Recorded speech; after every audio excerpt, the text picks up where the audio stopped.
बिस्मिल्लाहिर्रहमानिर्रहीम। आज हम जंग उहद के असबाब व वाक़यात और नताइज के बारे में जानेंगे। इससे पहले की वीडियो में हमने बात की थी जंग बदर की। अगर आप वो वीडियो देखना चाहें तो उसकी लिंक डिस्क्रिप्शन में मौजूद है, देख सकते हैं। अगर चैनल पर न्यू है तो चैनल को सब्सक्राइब कर दें, वीडियो पसंद आए तो लाइक कर दें।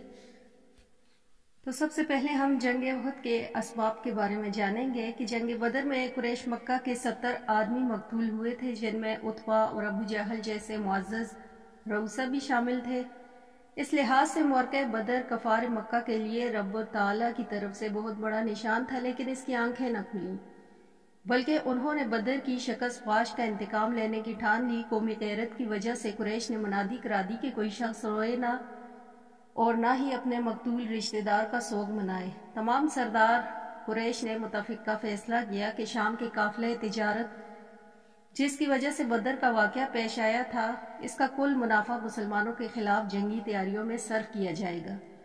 उतबा और अबू जहल के मारे जाने के बाद अबू सुफियान का लश्कर कफ़ार के सरदार मुकर्रर हुआ। पूरे 1 साल की तैयारी के बाद अबू सुफियान 3000 का लश्कर जरार लेकर मक्का से निकला। मैदान जंग में मर्दों को गैरत दिलाने के लिए बड़े मुअज़्ज़ज़ घराने की औरतें, मसलन हिंदा अबू सुफियान की बीवी, उम्मे हकीम, अकरमा की बीवी फातिमा, हज़रत खालिद की बहन भी फौज में शामिल हुई। लेकिन मदीने से 6 मील शुमाल की तरफ ओहद के पहाड़ के करीब खैमज़न हुआ। हज़रत रसूल अकरम सल्लल्लाहु अलैहि वसल्लम को भी हज़रत अब्बास रज़ी अल्लाह ताला अन्हु की मुआरफत कफ़ार के इरादों की इत्तला मिल गई थी। चुनांचे आप सल्लल्लाहु अलैहि वसल्लम भी 1000 सिपाहियों को लेकर मदीने से बाहर निकले। अभी थोड़ी दूर ही गए थे कि मुनाफिकीन मदीना का सरदार अब्दुल्ला बिन अबी अपने 300 हमराइयों के साथ अलग हो गया। चुनांचा आपके पास सिर्फ 700 मुसलमान रह गए, जिनमें से सिर्फ 100 के हथियार साथ थे।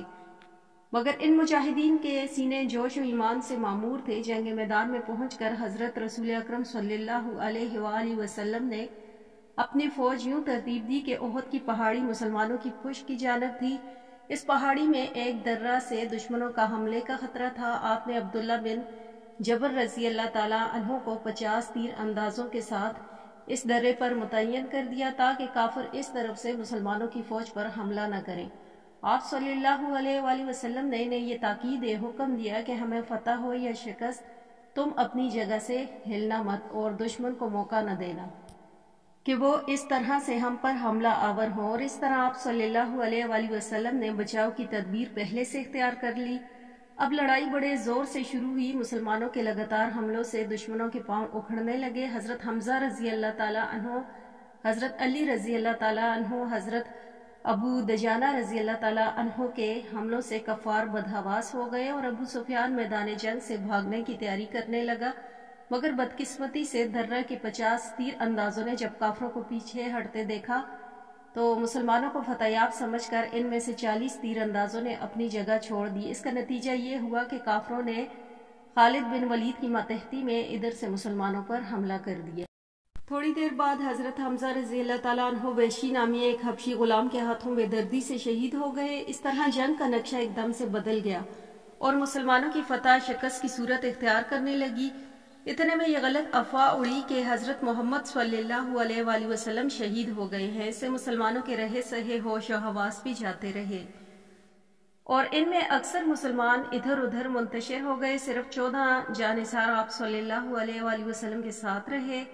इस मौके पर बाद सहाबा रजी अल्लाह ताला अन्हों ने जानिसारी के नादिर नमूने पेश किए। मसलन हजरत तलहा रजी अल्लाह ताला अन्हों ने आप सल्लल्लाहु अलैहि वसल्लम की जान की हिफाजत करते करते 70 जख्म खाए और एक हाथ हमेशा के लिए खो बैठे।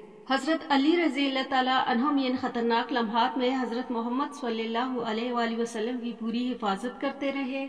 इतने में किसी काफर ने एक पत्थर फेंका, जिसके लगने से आप सल्लल्लाहु अलैहि वसल्लम के 2 दांत शहीद हुए।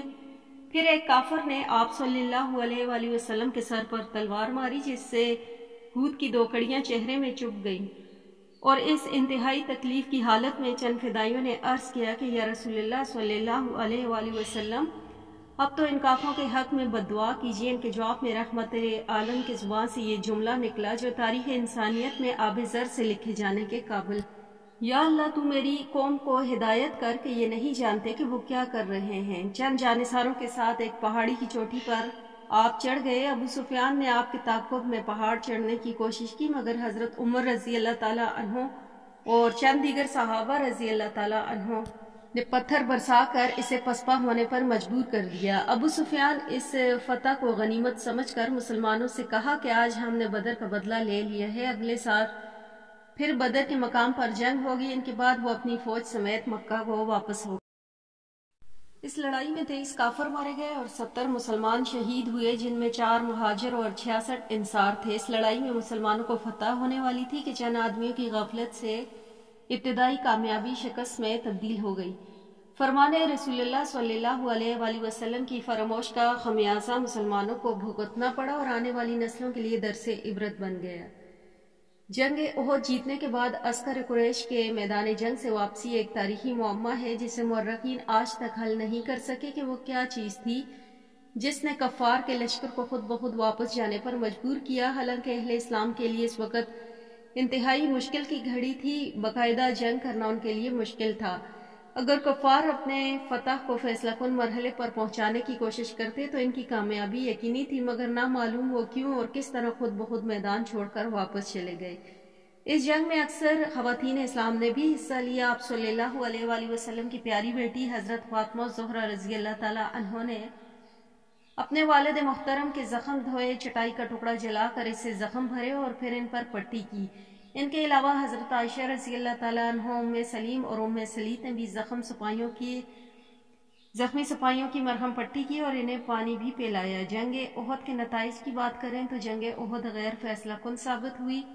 قریش مکہ باوجود اتنا نقصان پہنچانے کے مدینے نہ پہنچ سکے، اس لیے وہ اپنے مشن میں ناکام رہے۔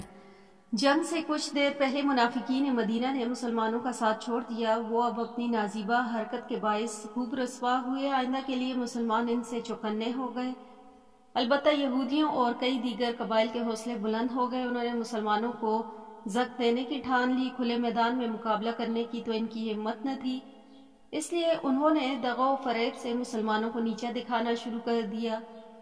ایک لحاظ سے جنگ احد سبق آموز تھی۔ مسلمانوں کو فرمان رسول اللہ صلی اللہ علیہ وآلہ وسلم کی فراموشی کا خمیازہ بھگتنا پڑا۔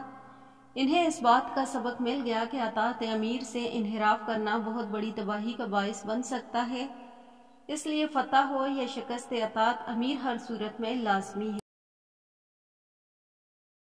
جنگ بدر میں ابو سفیان کی بیوی ہندہ کا باپ عتبہ اور چچا شیبہ حضرت حمزہ رضی اللہ تعالیٰ عنہ کے ہاتھوں مارے گئے تھے اور اس بھائی ولید کو حضرت علی رضی اللہ تعالیٰ عنہ نے قتل کیا تھا، اس لیے وہ انتقام کی آگ میں جل رہی تھی۔ اس نے حبشی غلام وحشی کو انعام کا لالچ دے کر حضرت حمزہ رضی اللہ تعالیٰ عنہ کو شہید کرنے پر آمادہ کیا۔ وہ نیزہ پھینکنے میں ماہر تھا، اس نے دور سے نیزہ پھینکا اور حضرت حمزہ رضی اللہ تعالیٰ عنہ کو شہید کر دیا۔ ہندہ نے جوش انتقام میں حضرت حمزہ رضی اللہ تعالیٰ عنہ کا پیٹ چاک کر کے کلیجہ نکال کر دانتوں تلے چبا ڈالا۔ اگرچہ مسلمانوں کی تعداد کم تھی، ان کے پاس ہتھیار بھی کافی نہ تھے، لیکن وہ جوش ایمانی سے انہوں نے ایسے جنگ کی کہ کفار کے قدم اکھڑ گئے، وہ میدان سے بھاگ نکلے۔ اس پر مسلمانوں نے ان کا پیچھا کرنے کے بجائے مال غنیمت جمع کرنا شروع کر دیا، جس کی وجہ سے انہیں شکست ہوئی۔ تو یہ تھا غزوہ احد کا واقعہ۔